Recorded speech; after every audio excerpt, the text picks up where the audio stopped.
Good afternoon mga ka-e-bike. Dito pa rin tayo sa Clayton Heights. Yan. Palang customer natin si ma'am. Yan. Knuckle bearing na naman ang issue. Yan. Yung mga unit natin dito sa Clayton Heights is karaniwang mga problema nila is yung mga knuckle bearing sa gulong kasi gawa ng pangit yung kalsada. So yan. Check ko muna siya. Bubuksan ko yung pinaka harap niya rito. Yan. Tapos babaklasin natin yung pinakatipos ng e-bike ni ma'am para makita kung okay pa yung bearing. So yun lang mga ka-e-bike, update ko kayo mamaya. Mga ka-e-bike, nabaklas na yung kanyang pinakatipos. Yun nga, is duro yung kanyang pinaka-bearing. So yun. So pinalitan na natin siya ng bago. So yun, naka-sealed bearing na siya.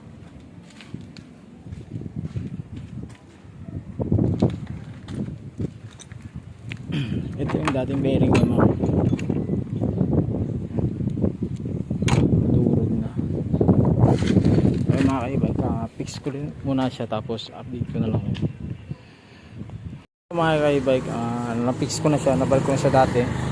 So yan. Next naman is change oil ko naman itong unit ni ma'am.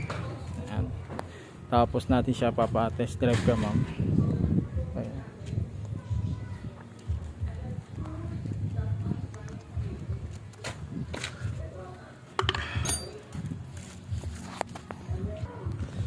So mga ka-e-bike, dinidrain na natin yung langis ng pinaka-e-bike nyo. So yan.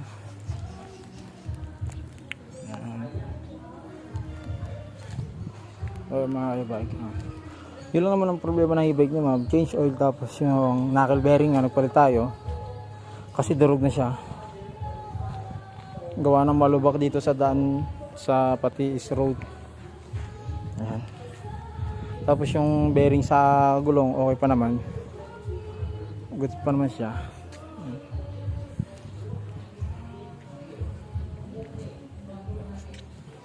So yan, antayin lang natin na ma-drain lahat yung langis ng e-bike ni ma'am, tapos sasalinan ko siya ng panibagong langis. Yan. Gamit pala natin langis is JBT, yan. Racing Gear Oil, 120 ml capacity lang na yung langis na ito mga ka-e-bike. Yan. Yan, kapiranggot lang ang langis ng mga e-bike.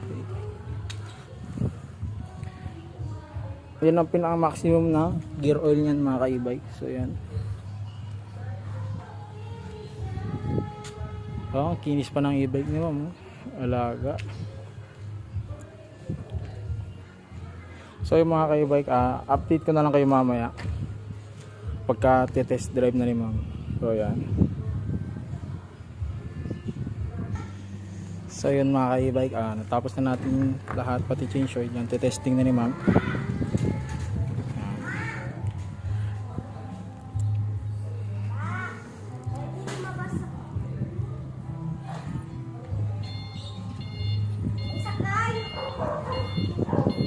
So yun mga ka-e-bike, tinitesting na ni ma'am.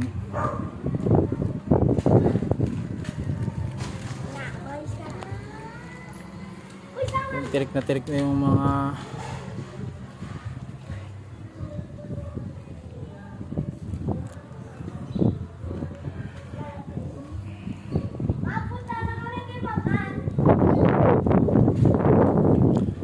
okay na ma'am?